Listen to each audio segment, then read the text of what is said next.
Fala galera, bom demais, pessoal. Mais um dia de gravação. Tô eu aqui e a Aline. Oi pessoal, tudo jóia? Muitos já conhecem, né? Na verdade, era quase as relações públicas da empresa hoje junto com a Camila. Fazendo toda a parte, né, de interface com vocês também, nas dúvidas e nos atendimentos. E hoje aqui chega muita pergunta pra gente e a gente começou a lançar alguns vídeos que o foco realmente é conteúdo, assim, nu e cru, né? Então, assim, bem na lata. E aí a gente abre a caixinha de perguntas, vocês mandam as perguntas pra gente poder criar um bate-papo aqui. E hoje é sobre jiboias. Então, até relembrando aí, o nome criatório é Jiboias Brasil, que jiboia das espécies nacionais é a mais famosa, é a mais conhecida, é a mais procurada. E depois a gente trouxe para a sociedade, para a população de modo geral, que jiboia não é só a jiboia, são as jiboias, né? Nós temos a família das jiboias e outras espécies também conhecidas como jiboias.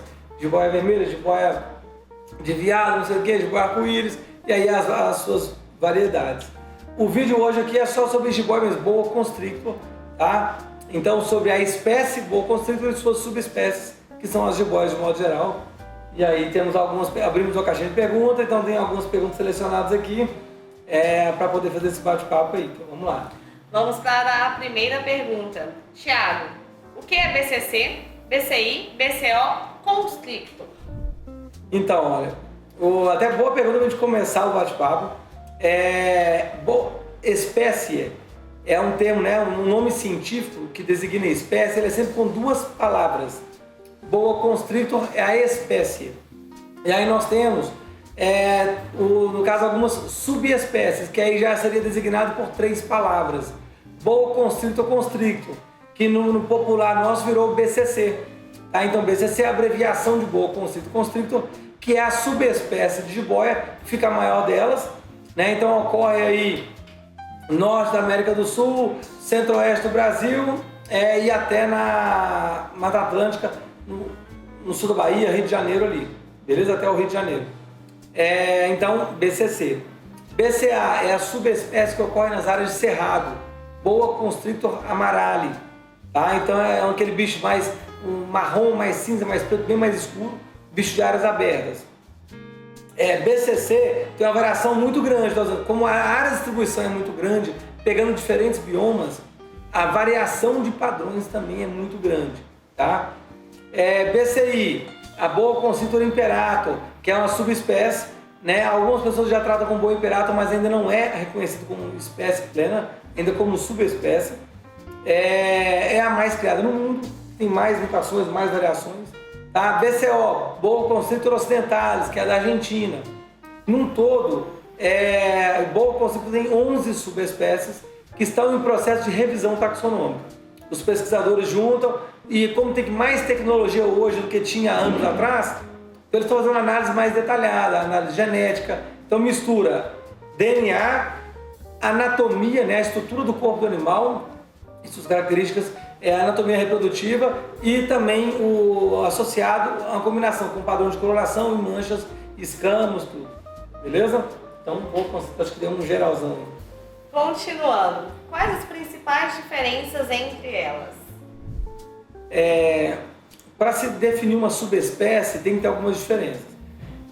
Antigamente fazia apenas por uma análise morfológica, olha, tamanho de escama, quantidade de escama, tipos de escama, e isso vem evoluindo, porque já se sabe que animais de áreas mais quentes tendem a ter, por exemplo, mais escamas ventrais do que animais de áreas mais frias. Então existe uma variação dentro da própria espécie que está associada à questão ambiental.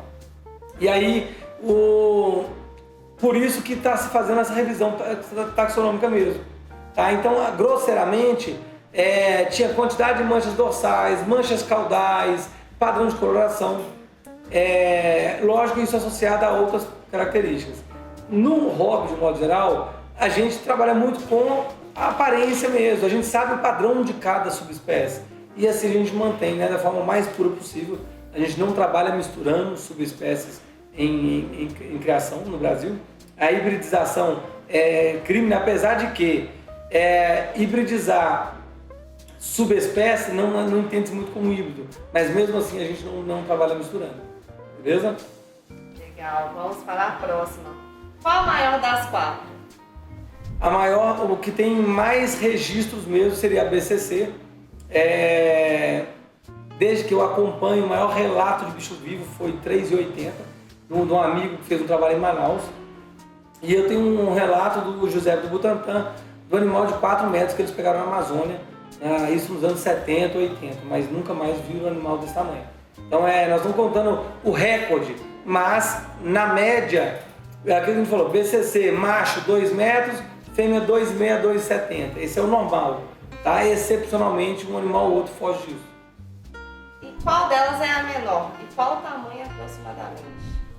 Olha, o que a gente pode falar de menor hoje seria de fato a BCI, tá? A BCI é uma espécie praticamente que doméstica, então são várias gerações em cativeiro.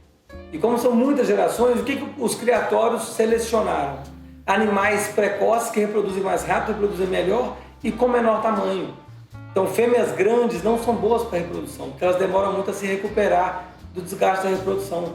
Então, hoje a gente tem um número muito maior de BCIs em cativeiro, pequenas, né? Os animais realmente precoces de mais pequeno porte. Tá? É o que você vai encontrar de menor no mercado hoje. Depois da BCI você teria a BCA e na sequência aí BCC, BCO e BCC.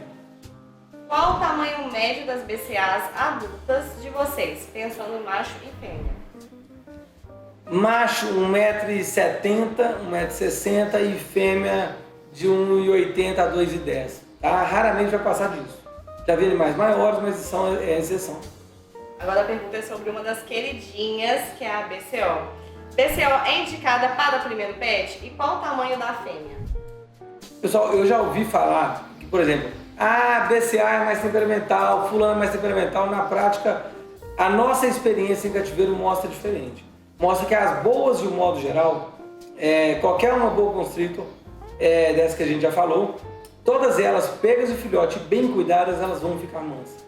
Tá? Então, a docilidade está muito mais associada ao manejo que você tem com o bicho, né? E lógico que temperamento, tamanho do pai, da mãe influencia. O manejo do criador influencia. Mas o que determina é o manejo que você vai ter na sua casa. Então, animais pegos, nascidos em cativeiro, desde filhotes manuseados, são bem tranquilos. Qualquer uma dessas atenderia para o primeiro pet. Legal. Quais os utensílios básicos que um terrário para BCC deve ter? Indispensável. Um substrato, seja ele desde jornal até um chip de coco, uma grama, alguma outra coisa assim diferente. Um ponto de aquecimento, ponto de água e abrigo. Tá? Se tiver opção, colocar trompa para o bicho subir, pensando no bicho pet, tá? Não é o que precisa. Então, o básico, abrigo, água e aquecimento no substrato.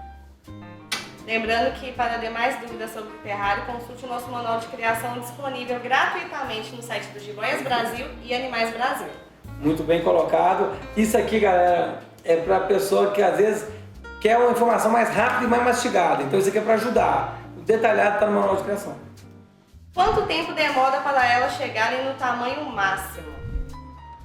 Réptil não para de crescer, tá? Então, a gente vê o seguinte.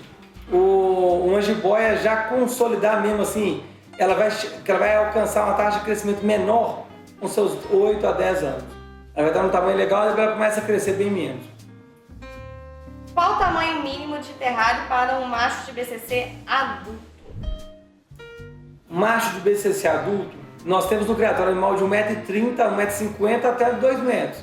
Então, nessa média aí, eu acho que um recinto legal, pelo menos aí 1,50m. 1,50m por 60 e a altura mínima de 40, mas aí no caso tendo em casa, quanto mais alto melhor. Essa é uma pergunta que eu recebo muito no período de inverno, quando começa a esfriar aí. Durante o inverno, devo diminuir a alimentação? Período frio dificulta a digestão? Bem colocada a pergunta. E o seguinte, se você olhar no manual de criação, a gente tem uma variação. Então tá lá, alimentação de 10% a 15%, variando de 7 a 10 dias. Essa variação ela é para prever o inverno. Então, ou seja, no inverno em que a temperatura está mais baixa e o metabolismo do animal também reduz, você vai dar no maior intervalo no menor percentual. Tá? Então, o que está sugerido no manual já é para abranger essa variação ambiental, como o inverno, como uma troca de pele às vezes. Como fazer um manejo alimentar para não crescer muito? Uma pergunta quase igual, a resposta vai ser quase igual a outra, porque a gente coloca uma sugestão de alimentação no manual já com uma margem de segurança muito grande. Tá? O propósito não é superalimentar bicho pet, é que o bicho tenha um crescimento saudável e uma vida saudável, e obesidade faz mal para o bicho. Então, nesse caso, você quer que o seu animal cresça mais devagar, alimente com o mínimo sugerido no intervalo, maior intervalo sugerido. Tá? Então, também seguir o manual com o menor percentual de peso, com o maior intervalo de cuidado. Seguindo a linha de dúvidas sobre alimentação, tem problema dar 3 ou 4 ratos para a minha BCC adulta para atingir a quantidade ideal de alimento? Não, não tem problema. No criatório a gente evita dar muitas presas até para facilitar. É muito mais fácil eu dar uma presa ou 2 presas do que eu ficar dando 2, 3, 4, 5. Então é muito mais prático para a gente. Não tem problema colocar, agora só avalie, né? Um animal adulto, pois as nossas BCCs adultas aqui, eu dou um coelho a cada 40, 60 dias. Tá? Os bichos de manutenção. Se é uma alimentação de engorda, é diferente. Mas os bichos adultos de manutenção comem pouco. Então reavalia se realmente precisa dar tantas presas assim. Onde eu moro não tem venda de ratos para alimentação, mas consigo comprar pintinhos. Ótimo, então pequenas aves, pintinho, codorna, ou um frango, ou pequenos roedores também atendem como alternativa de alimentação. Sempre tomar cuidado para quê?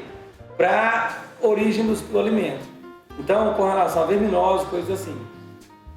Agora, para encerrar as dúvidas de hoje, tem desconto na compra? Então, olha, a gente lançou aí, você que acompanha a gente já está sabendo, a gente lançou o programa que é o Família Dinossauro, que seria o quê? Uma forma de reconhecer aquelas pessoas que nos acompanham há muito tempo e sempre estão comprando bicho com a gente. Então, se você comprou um animal, você passa a fazer parte da Família Dinossauro. Se você comprou o segundo animal, já tem desconto a 5%. No terceiro animal, desconto de 10%. E do quarto animal em diante, desconto de 15%. Tá? Tiago, mas eu vou comprar meu quarto bicho e vou pagar à vista. Então você vai ter desconto dos 10% do Pix mais os 15%. Então assim, isso é para endoidar mesmo, deixar o pessoal não ter alternativa. Então é uma forma de reconhecer, né, toda a participação de vocês na nossa história e de recompensar essa parceria, esse apoio aí. Então tem muita vantagem ser parceiro, ser fiel, estar junto com a gente aí. E é isso. Se ficou alguma dúvida, deixa aqui nos comentários. Não esquece de seguir o nosso canal e ativar o sininho para não perder nenhuma novidade no nosso canal. Beleza, estamos aqui investindo sempre em conteúdo. E lembrando, o nosso roteiro de conteúdos vem da sua sugestão. Beleza? Então, Tiago, dúvida aquilo, vai mandando, as meninas vão organizando aqui, a gente poder bolar novos conteúdos aí. Espero que tenham gostado. Valeu, até o próximo vídeo. Tchau, tchau.